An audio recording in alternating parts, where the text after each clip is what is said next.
आज हम बात कर रहे हैं ऋतिक रोशन की एक ऐसी मूवी की जिसने उनके करियर में 4 चांद लगा दी। ऋतिक रोशन इसमें बच्चों की तरह होते हैं, यानी वो बड़े तो होते हैं लेकिन उनका दिमाग ना बच्चों की तरह होता है। नाम उनका रोहित होता है और वो अपनी माँ के इकलौते बेटे होते हैं। बाप उनके पैदा होने से पहले ब्लास्ट हो गया, तंदूरी बन के मर चुका था। बाप उनका कनाडा में एक वैज्ञानिक था जो तारों की दुनिया में बातें किया करता था। लेकिन तारों की दुनिया के लोग जैसे ही धरती पे आते हैं, ये उस वक्त गाड़ी चला रहे होते हैं और अपना बैलेंस ऐसे खो देते हैं कि बस डायरेक्ट ब्लास्ट। रोहित पैदा होने से पहले ही बेचारा एबनॉर्मल हो जाता है। अब अच्छा खासा हट्टा कट्टा लंबू सा रोहित छोटे छोटे बच्चों के साथ 7वीं क्लास में पढ़ता है और बार बार फेल भी होता है। उसके साथ के बच्चे आगे बढ़ जाते हैं, वो बेचारा 7वीं क्लास में पढ़ा रहता है, बॉर्नवीटा भी पीता है जबकि फिर भी उसका दिमाग काम नहीं करता। एक दिन रोहित की जिंदगी में आती है निशा। फर्स्ट मीटिंग में ये निशा को अपने दोस्तों के साथ मिलकर उल्लू बनाता है। दूसरी मीटिंग भी इनकी कुछ अच्छी नहीं होती है और निशा जो इतनी इंटेलिजेंट है उसे ये पता ही नहीं रहता कि ये रोहित एबनॉर्मल है। रोहित अपनी माँ के कहने पे निशा को सोल कहने जाता है और वो सोल का एक लेटर लिखता है और निशा की गाड़ी की सीट पे लगाता है, पर वो चिपकता ही नहीं है। तो उसके मुंह में चिगम होती है। अब वो चिगम का सहारा लेके उस पेपर को चिपकाता है, तभी उसका जो दुश्मन होता है राज वो आ जाता है और कहता है कि लड़की के साथ ये हरकत कर रहा है। उस पर निशा और ज़्यादा भड़क जाती है और फिर सब मिलकर उसे सबक सिखाते हैं। उसका स्कूटर होता है बच्चों वाला, वो भी तोड़ देते हैं। बेचारा बच्चा ही तो रहता है तो बच्चों की तरह रोता है, लेकिन माँ से ये सब नहीं देखा जाता। वो उन सबको ऐसा जोरदार लेक्चर देने जाती है ना। अब भाई मूवी में अगर रेखा है तो एक जोरदार लेक्चर तो बनता है। फिर वो कहती है कि निशा तुम तो शहर में नहीं हो, तुमसे तो मैं शिकायत कर भी नहीं सकती, लेकिन ये राज ये तो सब कुछ जानता था। मेरा बेटा इसी की क्लास में कभी इसके साथ पढ़ा करता था, ये आगे निकल गया क्योंकि ये नॉर्मल है। मेरा बेटा वहीं की वहीं रह गया क्योंकि वो एबनॉर्मल है। अगर नॉर्मल लोग तुम जैसे होते हैं तो मुझे खुशी है कि मेरा बेटा एबनॉर्मल है। निशा को अपनी गलती का एहसास होता है और वो रोहित को सोल कहने चाहती है। जो रोहित उसे सोल कहने वाला था कागज़ के जरिए, वो सोल कहती है उसे साइकिल देकर। इससे हमें पता चलता है कि निशा की फाइनेंशियल कंडीशन बहुत ही अच्छी है और रोहित की बहुत ही ख़राब।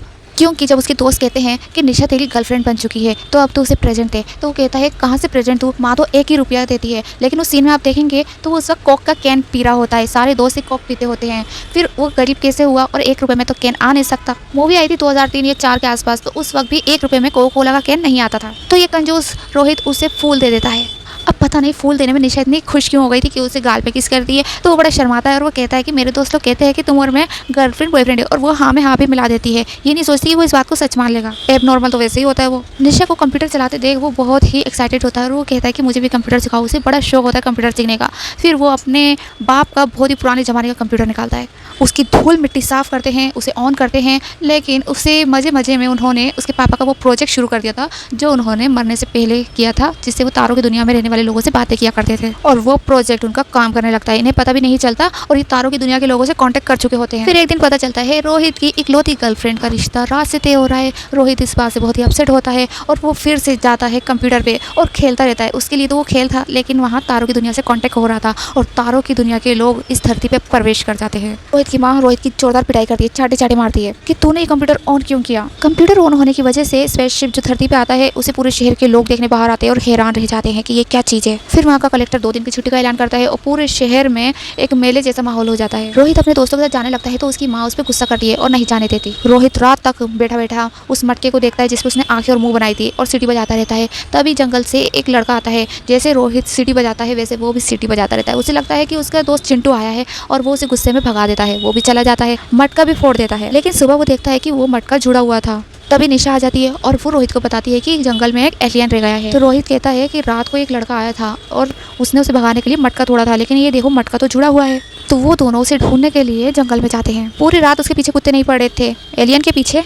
और देखो तो जैसे ही दोनों ढूंढने जाते हैं तो कुत्ते एलियन के पीछे पड़े होते हैं। एलियन चोर से भागता है और वही कुत्ते रोहित पे अटैक करते हैं। निशा भी डर जाती है और उन कुत्तों पे पत्थर फेंकती है। कुत्ते तो भाग जाते हैं लेकिन वो एलियन पेड़ के पीछे से निकल के आता है और वो देखता है रोहित ने उसको बचाने के लिए अपना हाथ जख्मी कर लिया है और वो अपनी जादू से उसका हाथ ठीक कर देता है। फिर निशा और रोहित उसे अपने घर ले जाते हैं, अपने स्टोर रूम में रखता है रोहित उसे। वहीं रोहित को पता चलता है कि धूप से इसको शक्तियाँ मिलती है। रोहित की माँ अपनी दुख भरी दास्तान रोहित को जब सुनाती है तो ये एलियन भी सब कुछ सुन लेता है और उसे पता चलता है कि इनके स्पेसशिप के आने की वजह से रोहित की आज ये हालत है। रोहित जब सो रहा होता है तो जादू उस पर जादू करता है और रोहित बच्चे से बहुत ही होशियार इंटेलिजेंट लड़का बन जाता है। 10th क्लास का क्वेश्चन तो वो यूं चुटकी बजाते ही सॉल्व कर लेता है। उसके स्कूल वाले उससे आगे 10th क्लास में ही प्रमोट कर देते हैं क्योंकि 10th से आगे उनके पास और कोई क्लास ही नहीं होती। रोहित को जो लड़के परेशान करते हैं रोहित उन्हें एक झटके में ही धोबी पछाड़ कर देता है। अब रोहित को निशा को पाना था कि निशा के ऊपर शर्त लगा देता है कि जो बास्केटबॉल जीतेगा निशा उसी की होगी। ये तो होशियार होने के साथ साथ चीप भी हो गया था। जादू के सहारे रोहित मैच जीत जाता है और निशा उसी की हो जाती है, रिश्ता भी पक्का हो जाता है। बस फिर एंड होने वाला था मूवी का तो लोगों को पता भी चल जाता है, यानी कि पुलिस वालों को पता चल जाता है कि रोहित के पास वो एलियन है जिसे वो रात दिन ढूंढ रहे हैं। रोहित एलियन को बचाने में अपनी पूरी जी जान लगा देता है। उसका सुखवानी अंकल यानी कि जॉनी लीवर